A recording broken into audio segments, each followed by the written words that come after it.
so now in this video we will briefly discuss about various sources of Hindu law and last video में हमने ये सारी चीज़ें discuss की थी. We have discussed about the ancient sources or the primary sources and we have discussed about the modern sources. Under the ancient sources we have seen Shrutis, Smritis, digestion commentaries, custom and usages. Under the modern sources we have legislations, judicial decisions, justice, equity and good conscience. Now we will be looking at ancient sources of Hindu law. On the top we have Shrutis, and Shrutis basically means what has been heard. It contains the sacred works of God which is revealed by sages. Shrutis is the most purest form of occurrence which is being mentioned in our Vedas and Upanishads. There are 4 types of Vedas, basically Rigved, Samved, Atharvaved, Yajurved. Basically Shrutis को माना जाता है कि ये भगवान के द्वारा बताई गई थी हमारे ऋषि मुनीस को. And next we have Smritis. Now Smritis basically are considered to be the text which is being remembered and then interpreted by rishis throughout the generation.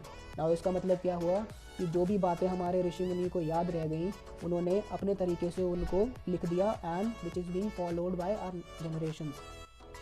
Some of the important forms of Smritis are Manu Smriti, which is being written by Manu, and in this it was not a liberal form of Smriti. इसमें ब्राह्मण्स को special status दिया गया था. Next we have Yajnavalkya Smriti and it is liberal to some extent. इसमें womens को some rights were given. The most purest form of Smriti was Narada Smriti and in this widow remarriage rights were recognized. Next form we have digest and commentaries. Now it help in the interpretation of smritis. Basically single interpretations को we call commentary and different interpretations को we call as digest. Now the last primary source of Hindu law are customs. So customs so basically we understand those traditions which are practiced for longer duration. जैसे कि जो चीज़ें हम लंबे duration से करते आ रहे हैं वो हमारे ट्रेडिशंस एंड कस्टम्स बन जाते हैं. लाइक हमारे बड़ों का आशीर्वाद लेना जब भी हम बाहर जाते हैं उनके पैर छू के. It is basically a custom and a tradition which is being followed in India. Now we will discuss about the modern sources of Hindu law or the secondary sources.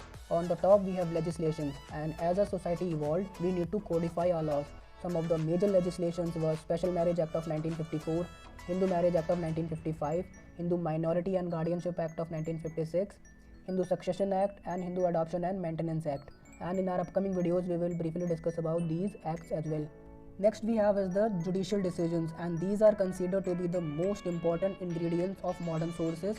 Judicial decisions are basically authoritative and binding. The third modern source we have is justice, equity and good conscience. It is the basic rule of law and it is applied when there is a conflict between two sources or between the rule of smritis and commentaries. This rule is considered to be the fairest and the reasonable option available to the person.